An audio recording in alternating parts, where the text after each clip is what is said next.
Hey, good morning to everybody. Happy Saturday. It's Daryl here. It is 5 a.m. here in Connecticut on the East Coast. And yes, I need to talk about the most important subject of the month, of the year, of our lifetime, in the history of the United States. And I am not saying that lightly. Again, I want to emphasize that unless we all need to pay attention, this isn't a crisis that's just going to occur on Election Day. This is a crisis that's occurring right now with the mail being slowed down.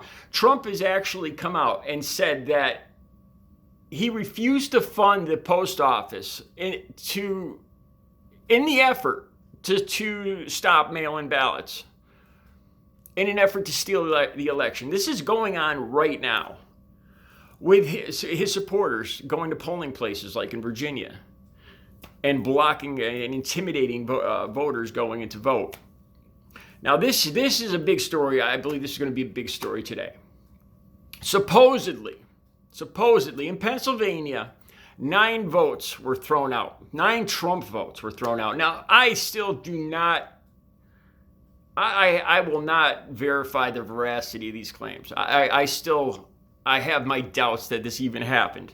As that all of a sudden, supposedly 9 votes were thrown into a wastebasket, and they were immediately discovered and found and opened up and found to be all Trump votes. I've got some questions there as to why these people are, if they were pulled out of the basket, why were they opened up? And the sanctity of these votes, why was it violated? Why did they, why did this all occur? It sounds fishy to me. But let me tell you this, Trump is going to pound this into his supporters' minds for the next 4 or 5 weeks.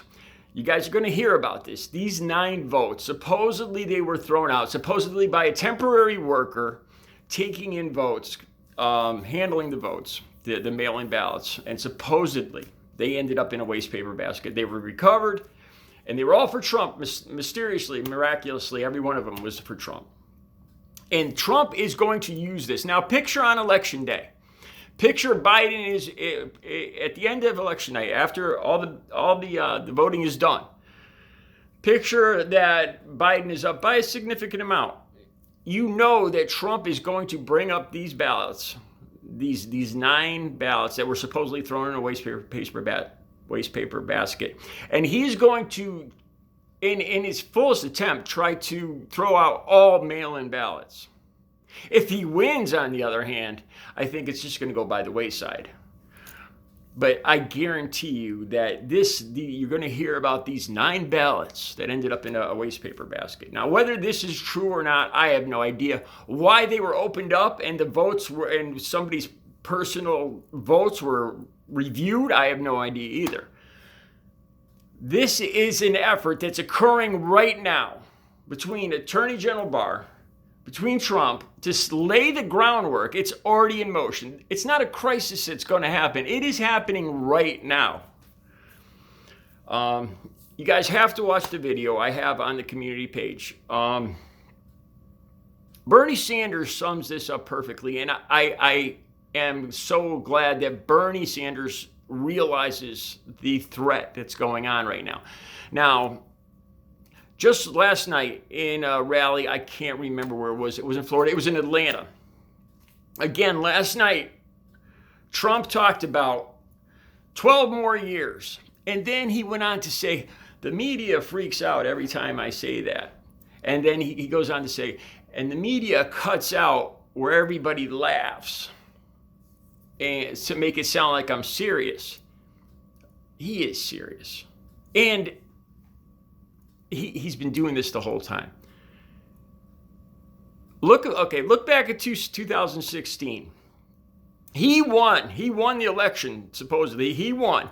But he still made a big stink, a big problem out of supposedly claiming that there were millions of illegal votes in for Hillary Clinton because his ego would not allow him to even admit that these 3 states preferred Hillary Clinton over him. And he actually supposedly won that election, and he still came out and said there was massive voter fraud after he had won the election. Can you imagine what is going to happen on November 3rd?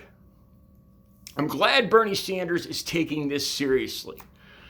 Bernie outlines about 5 things that we need to start doing. I think we need to start contacting our state legislators. If your state is one of the ones that is going to wait till election day to count the ballots, we need to call them. We need to send in letters. We need these states, all states, to start counting these ballots before election day. We need to vote in mass as early and as soon as possible. All right, so back to Atlanta and Trump claiming that this thing about 12 more years. Okay, and he does this every time where him and his supporters try to make it a joke. But if Trump tries to steal the election, which he's doing currently right now, like I said, it's not something that's going to happen in November 3rd. It's occurring right now, through voter suppression and setting this and wrangling through legal channels, legal means to set this up to disqualify millions of votes. He's not kidding around. I think we need to start seeing Trump for who he is, the narcissistic egomaniac that he is, with very real eyes set on ruling this country in an authoritarian manner. And he's actually going about this right now. It's not a crisis that's going to occur. It's occurring right now. So he talks about 12 more years. And everybody, and of course, there's probably going to be the 2 or 3 Trump supporters on here. They say, "Oh, Daryl, you're panicking. The Trump's getting the best of you. You're all triggered." And when I see that, I know that I'm onto something. I know that Trump supporters are trying to dissuade me from continuing on a path that's working. We need to see Trump for who he is. And I think a lot of times we underestimate him. We underestimate his power over these Trump supporters. When he says 12 more years, you know what? It doesn't even if he was kidding, it doesn't even matter, because hundreds of thousands or millions of people are taking him seriously, are taking him very seriously. The cult of Trump are loving every minute of having him rule the country. So he could say that he's joking or he's just tweaking the media or whatever. Regardless of whatever he calls it, it is setting in motion a future of authoritarianism, of losing our democracy. Like I said, I think we all need to start looking forward to November 3rd and doing something about this right now and realizing the threat. It's not something that's coming, it's here. Anyway, I want you guys to watch this video, please. This video by Bernie Sanders. It hits the nail right on the head. At one part, he quotes Ronald Reagan.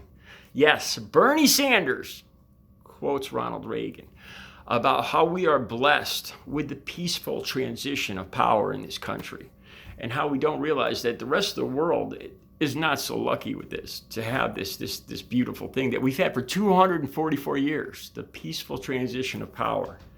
And now we have a president saying that he's not going to go along with that.